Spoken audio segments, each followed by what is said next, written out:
మా వీడియోలు చూసే వాళ్ళందరూ కూడా ఈ వీడియోని తప్పనిసరిగా చూడండి. ఎవరు తిట్టుకోకండి. దేనికంటే మా కుటుంబం గురించి నేను మాట్లాడుతున్నా, వేరే ఉద్దేశాలు కాదు.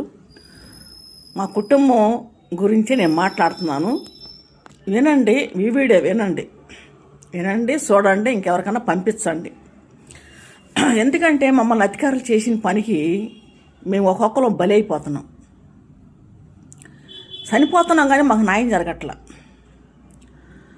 మరి ప్రభుత్వం పట్టించుకోవట్లా మమ్మల్ని.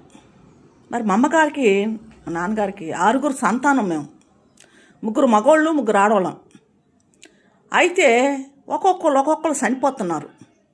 మా ఆస్తి పోయింది, ఆస్తి కోసం మేము తిరుగుతున్నాం. ఎటువంటి న్యాయం కానీ పరిష్కారం జరగట్లా మాకు. అంటే అధికారులు పట్టించుకోవట్లా, ముందు అధికారులు పట్టించుకోవట్లా. ఏ ముఖ్యమంత్రి వచ్చినా కూడా మా గురించి చర్య తీసుకోవట్లా. ముందు ఎన్ని అర్జీలు పెడుతున్నా నేను, ఎంతకాలం నేను తిరుగుతున్నా. 2003 కాంచి నేను తిరుగుతున్నా. ఇప్పటికి 24 సంవత్సరాలు నేను తిరగటం మొదలుపెట్టి ఈ భూమి సమస్య గురించి. మరి 5 ఎకరాల 28 సెంట్లు భూమి అని నేను చెప్తున్నాను. పద్దాకాలు నేను 5 ఎకరాల 28 సెంట్లు భూమి కూడా బాలసాని రాజేశ్వరరావు కుటుంబం, సముద్రాల చిరుబాబు కుటుంబం ఆక్రమించుకున్నారు, కబ్జా చేశారు. వాళ్ళల్లో ఒకళ్ళు వార్డు నెంబరు, ఒక ఆయన జడ్జి, ఈ భూములు ఆక్రమించిన వాళ్ళు. ఈ ప్యాట్లేసి 2019లో 2వ నెలలో అమ్మేశారు. దాంట్లో ఇప్పుడు ఇల్లు పడిపోయినాయి. అంతకుముందు ఖాళీ భూమి అది. ఆ ఖాళీ భూమి అప్పుడు మేము ఎంఆర్ఓ వాళ్ళకి చూపించాము.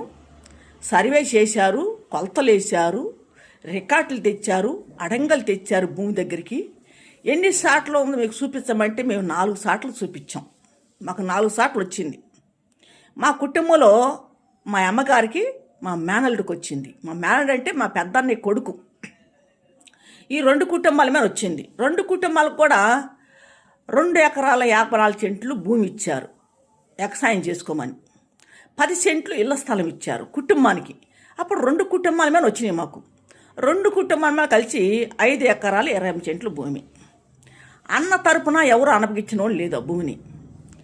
ఇప్పుడు మా తరపున, మా అమ్మ తరపున కూడా ఎవరు అనపగించిన వాళ్ళు లేదు. ఎవరో మేము దాంట్లోకి ఇల్లు కట్టుకుంది లేదు, 1 రూపాయి మేము తినింది లేదు. మా సోదరం లేకుండానే వాళ్ళు కబ్జా చేసి ప్యాట్లేసి అమ్మేసుకున్నారు. మా సంతకాలు లేవు, మేము రిజిస్టర్లు చేయలే. దొంగ రిజిస్టర్లు చేసుకొని, దొంగ సంతకాలు పెట్టించుకొని అట్లా భూమిని అమ్మేసుకున్నారు వాళ్ళు.